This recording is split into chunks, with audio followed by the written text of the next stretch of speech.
Hello అండి. ఉడిపి నుంచి మురుడేశ్వర్‌కి ఎళ్ళే రూట్‌లో అయితే మనకిట్లా రోడ్డు పక్కనే మరవంత బీచ్ అయితే ఉంటుందండి. రోడ్డుకి పక్కనే కాబట్టి మనం కాస్త వెహికల్‌ని ఆపేసుకొని ఇలా అయితే కాసేపు ఉండొచ్చు. కానీ బీచ్ లోపలికైతే అలౌ చేయట్లేదండి. ఇలా అయితే మేము కూడా మురుడేశ్వర్‌కెళ్ళే దారిలో అయితే ఇలా కాసేపు ఆగి బీచ్ దగ్గర అయితే కాసేపు ఉన్నాము. లోపలికి ఆడుకోవడానికైతే అలో చేయట్లేదు. ఇక్కడైతే చాలా బాగుందండి.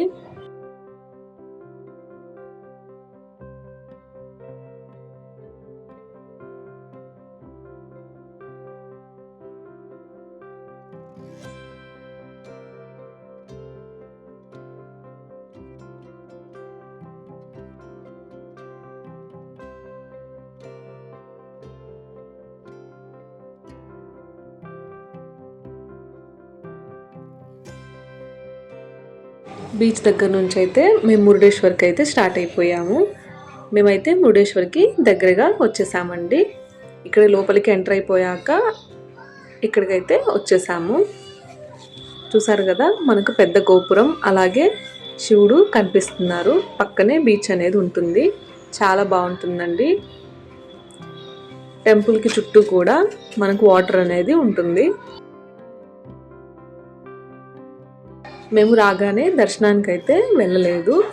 నైట్ టైం అయితే అక్కడ లైటింగ్ బాగుంటుంది కదా, ఆ టైంకి అయితే దర్శనానికి వెళ్దామని చెప్పి మేమైతే వెళ్ళలేదు. కాసేపు బీచ్లో టైం స్పెండ్ చేసి తర్వాత అయితే మేము దర్శనంకి వెళ్ళామండి.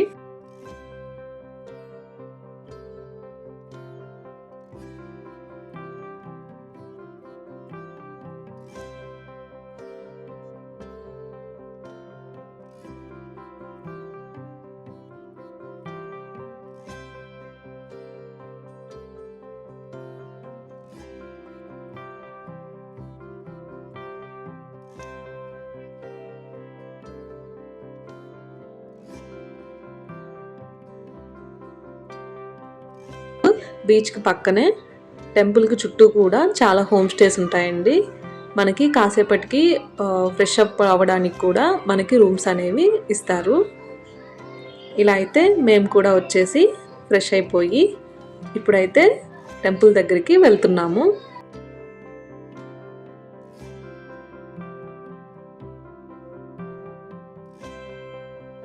చూసారు కదా, మనకైతే కనిపిస్తుందండి గోపురము అలాగే పెద్ద శివుడు.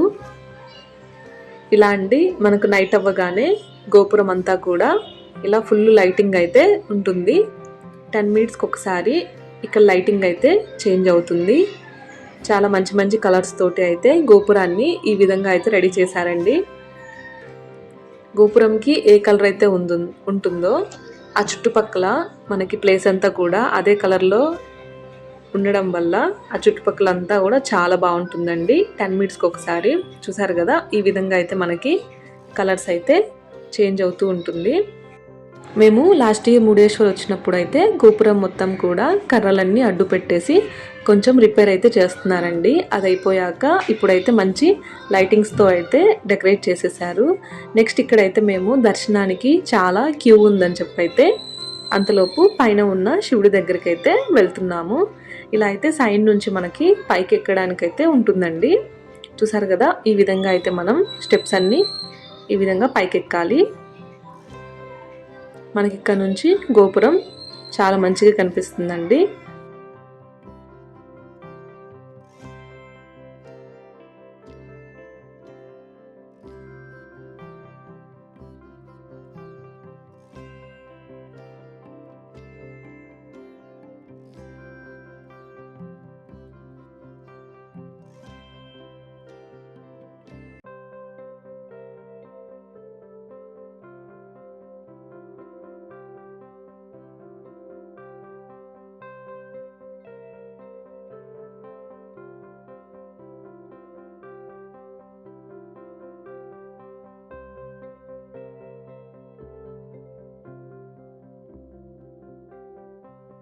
ఇలా అయితే మనకు 10 మినిట్స్కి ఒకసారి గోపురంకి కలర్ చేంజ్ అవుతూ ఉండడం వల్ల ఆ చుట్టూ కూడా చాలా బాగుందండి.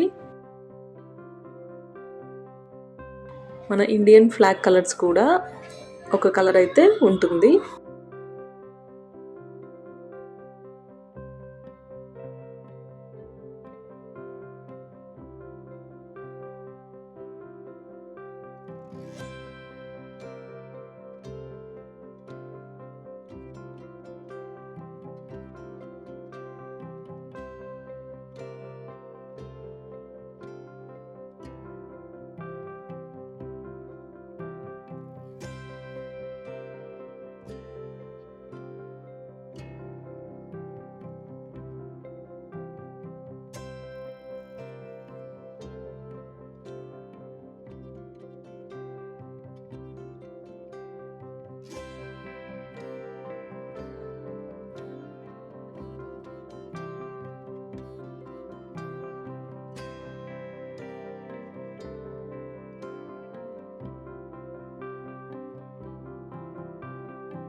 గోపురంది అంతా అయిపోయాక ఇప్పుడు పెద్దగా ఉన్న శివుడికైతే మొత్తం కర్రలన్నీ పెట్టేసి ఏదో చేస్తున్నారండి.